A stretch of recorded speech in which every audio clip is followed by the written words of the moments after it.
Now, when I recorded my playthrough of Sonic Forces, I'd originally considered doing a conventional quick thoughts review of the game as a whole, but the more time I sunk into the game, the more I realized that it would be better for me to focus on one particular aspect. But to get my general thoughts out of the way, I actually enjoyed Forces quite a bit, despite its critical consensus that, let's face it, nobody used to Sonic's track record should be surprised or offended by. I'm a big fan of the gameplay template originally established in the daytime levels of Sonic Unleashed and expanded upon in Colors and Generations, so it was nice to finally get a new campaign featuring new levels in that style. As for the other characters, the Avatar's reliance on grappling hooks and projectiles ended up more fun and satisfying than I expected too, and the incorporation of Mania's drop dash for classic Sonic makes most of his levels easier to navigate, though I'd still cite his playstyle as the weakest. However, the overall level design isn't as clever and intricate as Generations, and though a return to a greater number of shortened levels a la Colors isn't unwelcome for me, much like that game, too many of them reuse aesthetics from previous ones. The soundtrack is genuinely great. I'm always a sucker for vocal songs in Sonic games, and the fact that every Avatar level gets an original one of those, along with an opening rock number, a villain theme, and a sappy R&B song during the credits, straight out of every animated film released in the 90s, all made me giddy.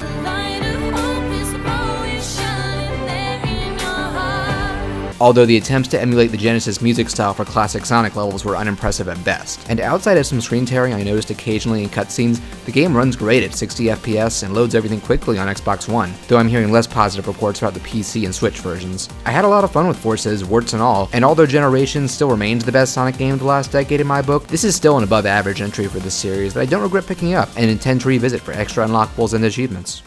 So you know what I'm about to get into. The writing and overall plot for Sonic Forces is at numerous points one of the most fascinatingly dumb things I've seen in a game for quite some time, and while not without charming moments, it's overall such a train wreck that I just want to dissect everything nonsensical, tone-deaf, and just plain stupid about it. Now, even though the Sonic series embraced ongoing plots with voiced cutscenes ever since the Dreamcast days, janky animations, hokey acting, and all that, just let it go! You just don't know when to give up, do you?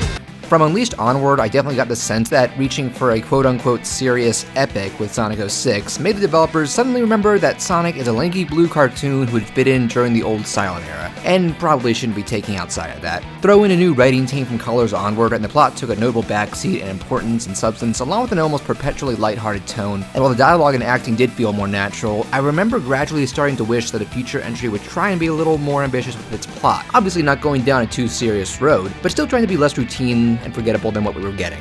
Forces started to give me the impression that things were being mixed up the more story-related trailers they released, and after playing it, I have this to say to the writers.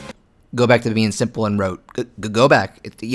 Back there. It's okay. I won't judge. It's for the best. As much as I enjoyed playing Forces, this story is dreadful, and since I've already got my positives and negatives about the game out at Sonic Speed, I just want to focus on this madness. The opening scene shows Dr. Eggman putting the finishing touches on a new creation, with his usual gloating about how this time will be Sonic's undoing. I can't help but think the one line his usual sidekicks get here business this time. is Sega's way of basically telling you up front, This ain't your daddy's Sonic plot. Sure enough, Sonic's first attempt to stop his trouble doing introduces us not only to the new Right-Hand Man Infinite, but a rogues gallery that the cutscene basically stops for so that Sonic can name drop all of them and prey on fans' nostalgia. Though if you have nostalgia for Sonic Lost World, I'm very sorry. After they give him a collective beatdown, we flash forward several months with text boxes telling us Eggman's almost conquered the entire planet, which now conveniently seems to be housing exclusively animals rather than humans, but given what the latter approach gave us, I'm not exactly sad about that change. And then we hear the first lines from a lot of familiar faces. Without Sonic, the people are losing hope and giving into despair. despair is a luxury we don't have. I still dream that Sonic is with us. Sonic is gone, Amy, and Tails has just lost it.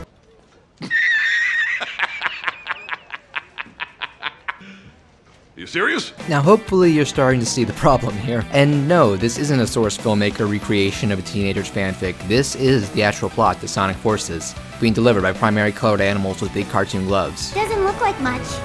Neither do you, Charmy, but I still managed to find a use for your pointy butt. Oh, it's okay now. They made a stupid joke. Now it's all okay. Never mind the fact that Rouge is spying and reveals that Sonic is alive, but has been tortured in a space prison all this time. What? Soon after, we see our first glimpse of a post-captured Sonic, handcuffed in a dimly lit jail cell with an old adversary telling him his days are numbered as explosions from outside warfare rock the prison. And what's our hero's first line after those aforementioned months of brutal torture? Sounds like the party started. Want to let me go and join in? No? Of course not. You hate fun. Truly the voice of a tortured soul, his wise words destined to reverberate through history. May it be when darkness falls. Yeah, Sonic's demeanor hasn't changed in the slightest. He's still cracking wise and taking everything casually, and that continues after he breaks out, after he gets filled on the situation with the world, and even when he has to face Infinite again. See, Infinite? Now we're getting to know each other. So, what's your favorite color? Do you like long, romantic walks on the beach? What's the source of your power?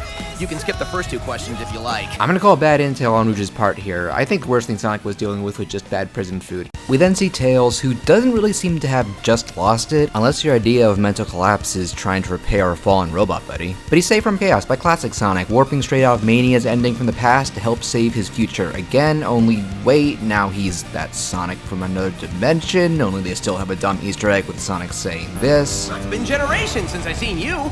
This isn't what happened last week. Have you all got amnesia? What's worse is that the game as a whole seems to just shrug him off. He adds nothing to the story since all his solo scenes have Tails tagging along anyway. He adds nothing to dialogue because he's still mute. And even in terms of levels, he has far fewer than Sonic and the Avatar.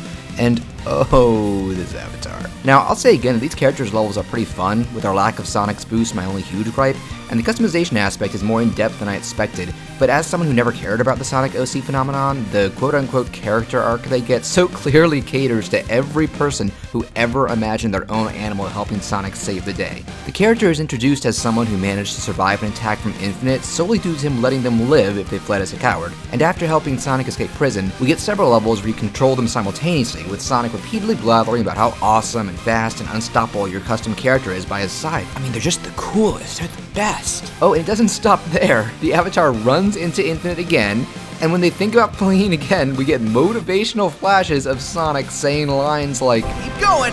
Don't let your fear own you. and by the end, when Eggman is threatening to wipe out the Resistance by dropping a VR sun on them, yeah, I know, only the Avatar can master the 4 elements. Only the Avatar can use a piece of the MacGuffin Ruby to stop it. They are basically the chosen one. Oh, and I haven't even talked about Infinite. This is the most try-hard, edgy villain imaginable. He has so many dumb lines like, I will teach you fear, then pain. or, I trust you're all ready for oblivion. and then multiple times he keeps letting Sonic and the other leads go with just that cliched, oh, you're not worth it line just thrown about willy-nilly. That is a great source of concern! Yeah, that expression sums things up perfectly. A cutscene in the Shadow DLC shows that he was originally just some jackal who fancied himself The ultimate mercenary! but got wrecked by Edgelord the Hedgehog, had a laughable breakdown, and voluntarily let Eggman use some mysterious artifact, making the Sonic equivalent of the Winter Soldier in order to— do you hear how dumb this all sounds? Oh, and it gets better. Turns out all those revived villains were just replicas generated by that Ruby. They have mass in form, but no heart and soul. Oh, and while this is going on, the Rookie is running through his city, being wrecked by rejected Gravity Rush enemies, while the in-game radio has Amy saying, 80% of our forces have been wiped out, and we've lost contact with the rest. I'm running sideways up a building dodging lasers, and you're throwing a cutesy pink cartoon talking about mass war casualties. What is this writing? And even once everything finally gets wrapped up, they can't even be bothered to write a decent defeat for the villains. Sonic and the Avatar tag team battle Infinite one more time, and I guess it's suddenly decided the power of friendship is the moral to this whole story or something. Wrong, loser. The things that can't be defeated are heart, soul, and the bonds of friendship. Together we can stand strong against him. And once that fight ends, Infinite is inexplicably warped away into the base while protesting the Ruby taking him back there, and that's the last we see of him. No, really, Eggman gets the Ruby for himself somehow. We get a drawn-out final boss that culminates with a rehash of the final boss from Colors. The Ruby and the VR clones finally get wiped out. Classic Sonic conveniently works back to a better game. Sonic motivates everyone to start cleaning Eggman's mess up, and Tails' last line doesn't need an accompanying joke from me because it speaks for itself. True that.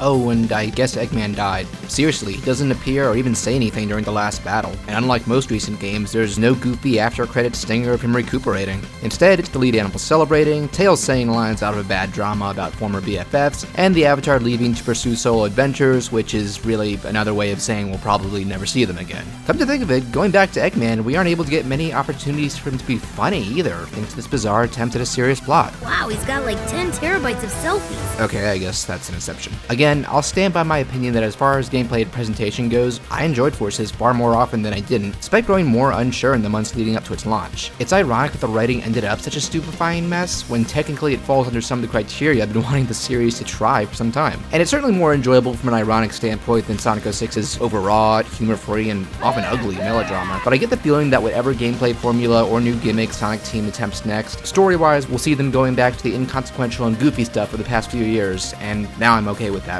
And considering that Mania is the most praised Sonic title in over 20 years with next to no plot, and Forces is not, it wouldn't surprise me. Oh, and I'm really enjoying the smartphone tie-in game. I think something's wrong with me. Thanks for watching. If you like what you see, consider giving a like, a comment, or subscribing for more. Also check out my podcast Sketch, Watch, Play, and my Let's Play channel.